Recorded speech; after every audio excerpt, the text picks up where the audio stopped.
Produce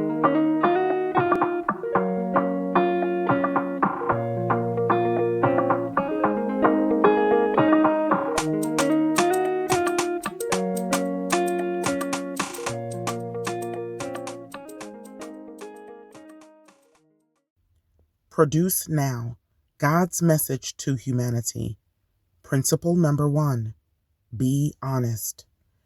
24 hours a day, 7 days a week, 365 days of the year, every hour, minute, and second of our lives, we are as naked before God as Adam and Eve were in the Garden of Eden. There is nothing you will ever do or think of doing that gets past our God. Why? Because He knows you better than anyone ever will. Better, in truth, than you know yourself. God knows your shortcomings, is well aware of your flaws, and is kept abreast of your innermost thoughts. Yet, He still loves you tremendously.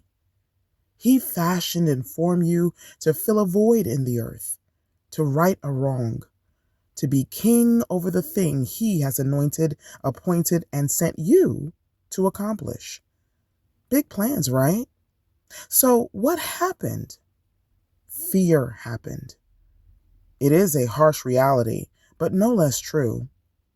While the truth may hurt, because it oftentimes imposes on our degree of self-worth and our need to be right, it can be equally useful for growth fuel when we are honest with ourselves.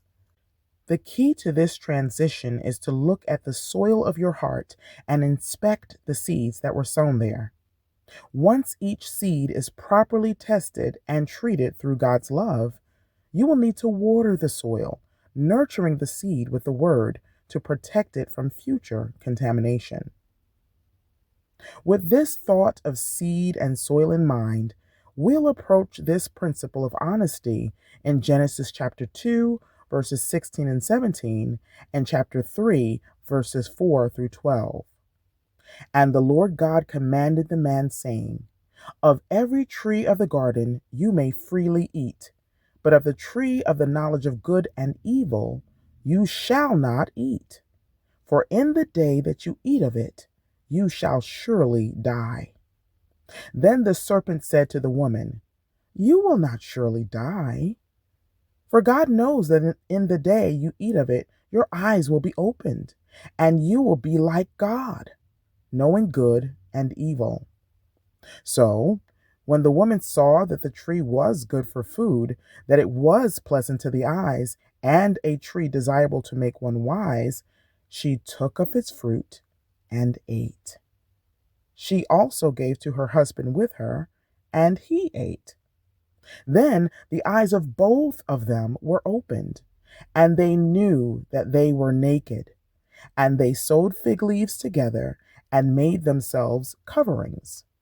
And they heard the sound of the Lord God walking in the garden in the cool of the day. And Adam and his wife hid themselves from the presence of the Lord God among the trees of the garden. Then the Lord God called to Adam and said to him, Where are you?